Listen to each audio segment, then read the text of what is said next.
इस वीडियो में north eastern railway Gorakhpur region के ऊपर बात करने जा रहे हैं। अप्रॉक्स सिर्फ 3 जोन रह चुके हैं, एक नॉर्थ ईस्ट, एक हाजीपुर और बिलासपुर। ऑलमोस्ट सारे रीजन को हम लोगों ने कवर कर दिया है। यहाँ वहाँ पर क्या रह सकते हैं, क्या जा सकते हैं, क्या पॉसिबिलिटी है, उन सभी पॉसिबिलिटीज़ के ऊपर हम लोगों ने बात कर रखा है। यहाँ पर बात करेंगे नॉर्थ ईस्टर्न रेलवे गोरखपुर के ऊपर। तो चैनल पर आगे बढ़ने से पहले चैनल पर आप नए हैं, चैनल को सब्सक्राइब कर लें और इस वीडियो को आप अपने दोस्तों के साथ शेयर भी करें। तो नॉर्थ ईस्टर्न रेलवे में कंपटीशन की देखें तो बहुत ज़्यादा दिखे। जैसे आप स्कोर लोगों को देखेंगे तो इससे ही आपको आइडिया लगेगा। जैसे यहाँ पर आप 80 से ज़्यादा स्कोर करने वाले कैंडिडेट के देखे होंगे आप यहाँ पर, तो 39 से ज़्यादा है। ये डेटा है जहाँ पर लोगों ने सर्वे में पार्टिसिपेट किया है, पर सर्वे में पार्टिसिपेट करने वाले नंबर भी बहुत कम है। जो सिर्फ अप्रॉक्स है 6,500 के आसपास कैंडिडेट है जो सर्वे में पार्टिसिपेट कर रखा है। अभी 6,500 में 80 से ज़्यादा स्कोर करने वाले सिर्फ 39 है।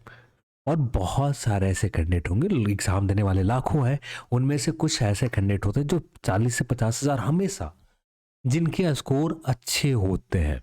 उनमें से 10 से 15,000 हमेशा जिनके स्कोर 55% के आसपास हमेशा रहते हैं, 50 से 55% के आसपास स्कोर हमेशा करते हैं।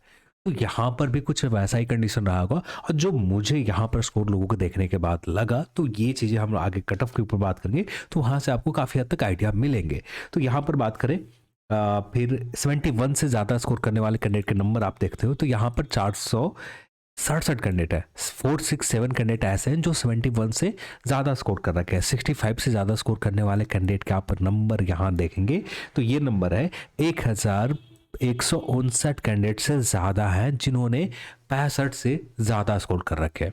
वैसे कलेक्टिव रहता है, यदि सिंगल शिफ्ट में आपके एग्ज़ाम हुए रहते तो उस कंडीशन में आपका 65 के आसपास कट ऑफ हो जाते, पर यहाँ पर आपके सिंगल शिफ्ट में एग्ज़ाम नहीं हुए। ये जो आप कैंडिडेट के नंबर देख रहे हैं ये सारे कलेक्टिव है, यानी किसी जिस शिफ्ट में लोगों ने 35 के आसपास या 38 के आसपास एवरेज स्कोर रहा है, उनमें से टॉपर का स्कोर 71 72 रहा है। और इनमें से लगभग 50 कैंडिडेट ऐसे आ गए जो 60 ऊपर कर रखे, और यहाँ पर उनका भी काउंट हमने इसी कलेक्टिव में कर रखा है। तो यहाँ पर सेपरेट शिफ्ट में सेपरेट आपका लोगों का रैंकिंग जो होगा ना वो इम्प्रूव होगा, लोगों का स्कोर इम्प्रूव होगा, नॉर्मलाइज स्कोर इम्प्रूव होंगे। तो यहाँ पर कट ऑफ को एग्जैक्ट प्रिडिक्ट करना पॉसिबल ही नहीं है। तो इसलिए हम लोगों ने यहाँ पर भी 2 टर्म में कट ऑफ की बात करेंगे। एक वैसा शिफ्ट जहाँ पर 45 से ज़्यादा एवरेज स्कोर है, एक वैसा शिफ्ट जहाँ पर 40 से नीचे है या 40 से थोड़ी सी प्लस में है। तो यहाँ पर 2 पार्ट में मैं डिवाइड कर देता हूँ जिससे काफ़ी हद तक एक अच्छा आइडिया आपको मिले। यहाँ पर हम बात करेंगे 45 प्लस वाले और यहाँ बात करेंगे 40 के आसपास वाले, और ये इसी तरह से हम लोग चलेंगे। और जनरल कैटेगरी के आप यहाँ पर ऑन एवरेज स्कोर देखोगे तो यहाँ पर बहुत सारे शिफ्ट ऐसे मिलेंगे जो 50 से ज़्यादा है, जैसे 53, 49। साथ थोड़ा सा बोलने में सर्दी जुकाम है जिसकी वजह से बोलने में थोड़ी सी दिक्कत हो रही है, तो कोशिश करूंगा इस वीडियो को शॉर्ट रखूं और बहुत कम चीज़ें बोलूं तो ज़्यादा बेटर तरीके से मैं रिकॉर्ड कर पाऊंगा। तो इसलिए उसके लिए माफ़ी चाहता हूं। एक्सप्लेन थोड़ा सा चीज़ें को कम करने जा रहा हूं इस वीडियो में। तो यहाँ पर देखिए 46 के आसपास है और डेट टाइम आप खुद देखते रहना, ठीक है।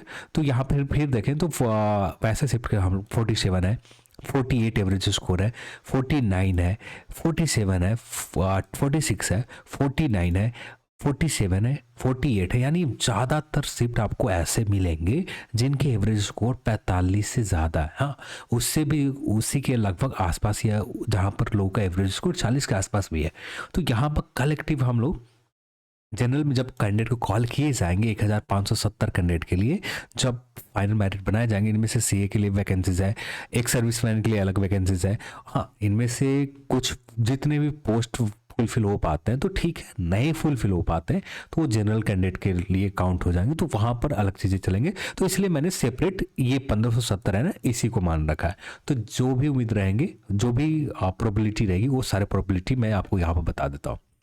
45 से ज़्यादा आपने स्कोर कर रखा है तो कम से कम 45 से ज़्यादा एवरेज स्कोर वाले शिफ्ट में, जहाँ पर 45 से ज़्यादा एवरेज स्कोर शिफ्ट है, वहाँ पर कम से कम आपका 63 के आसपास स्कोर है तो काम बन जाएंगे। इससे कम भी है ना काम बन जाएंगे। 60 भी है, काम बनने के चांसेस मैक्सिमम रहेंगे, क्योंकि आपने कुछ शिफ्ट में देखा कि जो 45 के आसपास ही है, ज़्यादातर शिफ्ट है 46 के आसपास है, यहाँ पर 49, यहाँ 53, कुछ शिफ्ट है 53, यानी वैसे शिफ्ट जहाँ पर 50 के आसपास टच हो चुके हैं वहाँ पर 63 के नियर। तो इसलिए एग्जैक्ट सारे शिफ्ट को निकाल कर बता पाना भी पॉसिबल नहीं है, तो इसलिए मैंने यहाँ पर सेपरेट एक ऑन एवरेज बीच का स्कोर निकाला कि जिससे एक आपको भी राहत मिल जाए और जिन्होंने हायर स्कोर करा ये कट ऑफ भी गलत ना हो और काफ़ी हद तक इसके नियर जितने भी रहने वाले स्कोर हैं, यानी 60 के आसपास ही आपने स्कोर कर रखा है, तो फाइनल सिलेक्शन के चांसेस ज़्यादा रहेंगे। आपके शिफ्ट के ऊपर डिपेंड करता है आपका शिफ्ट का परफॉर्मेंस कैसा रहा। जहाँ तक उम्मीद लग रहा है आपके शिफ्ट आपको हीरो बना सकता है, तो उम्मीद रखें। ऐसा नहीं है कि 63 मैंने बोल दिया तो 63 वो पूरी तरह से लकीर है कि ये यही कट ऑफ हो जाए, कभी भी नहीं होंगे ऐसा, क्योंकि यहाँ पर मल्टीपल शिफ्ट में एग्जाम हुए और यहाँ पर सबसे मेन इशू है कि पर्सटाइल स्कोर में नॉर्मलाइजेशन किए गए, जहाँ पर आप एग्जैक्ट आइडिया नहीं लगा सकते। अब कितना भी चाहे कोशिश भी कर ले एग्जैक्ट आइडिया लगाने, फिर आपके पास पूरा डेटा भी रख दिए जाएंगे ना कि ये सारे करने के डेटा है, तब जाकर एक प्रॉपर कटअप बनाने में 10 से 15 दिन लग जाएंगे एक प्रॉपर कटअप तैयार करने में। तो ये अब यहाँ पर मुश्किल से 2 घंटे के काम में एक जोन के कटअप तैयार किए जा रहे हैं। देन बात करें ईडब्ल्यूएस के लिए, हाँ वैसे शिफ्ट जहाँ पर 40 के एवरेज स्कोर है तो यहाँ पर आपके कम भी है तो काम बन जाएंगे। तो 57 यानी 57 के नियर स्कोर है ना, तो मैक्सिमम चांसेस रहेंगे कि सिलेक्शन यहाँ पर फाइनल सिलेक्शन हो जाए। और फिजिकल के लिए आप सभी लोगों ने कहीं ना कहीं किसी न किसी जगह पर देख रखा होगा, तो वहाँ से आप आइडिया लगा सकते हो। फिर ईडब्ल्यूएस कैटेगरी की बात करें, ईडब्ल्यूएस में आते हैं जहाँ पर 45 से ज़्यादा एवरेज स्कोर है, 58 के आसपास आपका स्कोर होना चाहिए। वैसे शिफ्ट जहाँ पर लोगों का एवरेज स्कोर कम है वहाँ पर आपको 54, 52, 53 के आसपास भी स्कोर है ना, तो सिलेक्शन के चांसेस मैक्सिमम रहेंगे। जहाँ पर आपने 40 के नियर या 38 के आसपास एवरेज स्कोर देखा उन शिफ्ट में। ओबीसी की बात करें तो ओबीसी कैटेगरी में आते हैं वहां पर जहां पर लोगों के एवरेज स्कोर ज़्यादा है, तो वहां पर कम से कम आपका स्कोर 60 के आसपास, 60 के आसपास नियर स्कोर है। इससे कम भी है, उम्मीद पूरी तरह से रखें कि सिलेक्शन के चांसेस रहेंगे। अभी कुछ भी फिक्स नहीं है, जो भी है आपको शिफ्ट आप उम्मीद छोड़ रखा है, पर आपका शिफ्ट आपको हीरो भी बना सकता है। एग्जैक्ट हमें कोई आइडिया नहीं है कि कितना आपके शिफ्ट में किस तरह का परफॉर्मेंस रहा।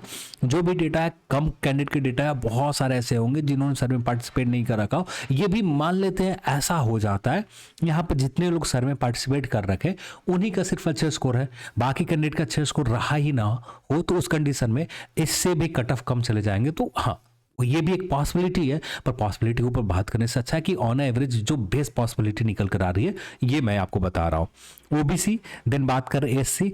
एससी हाँ ज़्यादा स्कोर वाले में थोड़े बहुत ज़्यादा कट ऑफ रहेंगे, नहीं तो जिनका भी 30% का क्राइटेरिया क्लियर कर रखा है ना, आदमी 30% आपने ले रखा है स्कोर, एसटी में भी आते हैं 30% स्कोर ले रखा है, सिलेक्शन के चांसेस मैक्सिमम रहेंगे आपको एससी एंड एसटी में। फिर भी ज़्यादा स्कोर 45 से ऊपर एवरेज स्कोर में बात करें तो आपको 46 से ज़्यादा स्कोर है, 46 से ज़्यादा स्कोर है, फाइनल सिलेक्शन के ज़्यादा मैक्सिमम चांसेस होंगे। और एसटी में आप आते हैं तो 42, 43, 45 के आसपास स्कोर है, मैक्सिमम चांसेस रहेंगे कि सिलेक्शन हो जाए। और ज़्यादातर मैं यही कहूँगा कि जिनका भी 40 से प्लस है तो पूरी तरह से श्योर रहें यहाँ पर, चाहे एससी आते हो या एसटी में आप आते हो, या आपका स्कोर 30% भी है ना, 30% के आसपास आपने स्कोर कर रखा है, यानी सिर्फ 30 ही प्रश्न एग्जैक्ट सही कर रखा है। हाँ पर ये 30% प्रश्न आपको एग्जैक्ट सही होना चाहिए, पर यदि 30 प्रश्न अभी आपने एग्जैक्ट सही कर रखा है तो सिलेक्शन के चांसेस, फाइनल सिलेक्शन के चांसेस मैक्सिमम रहेंगे। सिर्फ गोरखपुर रीजन में, सभी रीजन के ऊपर हम नहीं बात कर रहे, तो यहाँ पर सिलेक्शन के चांसेस आपका ज़्यादातर रहेंगे कि सिलेक्शन यहाँ पर एससी एसटी में हो जाए। बस उन शिफ्ट में जहाँ पर आपने देखा कि 30 से ज़्यादा नीचे एवरेज स्कोर है, जो आप यहाँ पर देख सकते हो।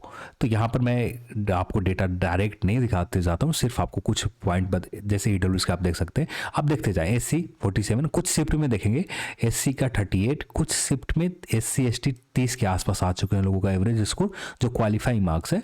अब यहाँ पर क्या होंगे, यहाँ पर 30% वाले कैंडिडेट सेलेक्ट होते हुए नजर आएंगे, और इस कंडीशन में 55 और 59, 55 से ऊपर रहेगा एससी। तो कहना भी गलत होगा ना कि लोगों टॉपर स्कोर आप एससी कैटेगरी में देख भी नहीं रहे हो कि एससी 55 से ऊपर लोगों ने किया। कुछ शिफ्ट में है जहाँ पर लोगों ने 60 के आसपास स्कोर अपना पहुँचाने की कोशिश किया, तो वहाँ पर सिर्फ पिछले रिकॉर्ड देखकर ये कट ऑफ बता देना SC/ST 55 के आसपास रहेंगे तो गलत होगा। तो इसलिए मैंने यही कहा कि आप 30% के आसपास आपने स्कोर कर रखा है ना, मैक्सिमम चांसेस रहेंगे सिलेक्शन हो जाएंगे।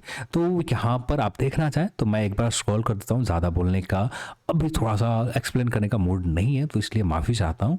तो हाँ, कल के दिन जैसी तबीयत रहती है उसी के हिसाब से आपको वीडियोस मिलेंगे। कोशिश बस मैंने किया, जो भी मैंने कहा रखा था उन सभी चीज़ों को आपको एक बार दिखा दूँ, आपको बता दूँ।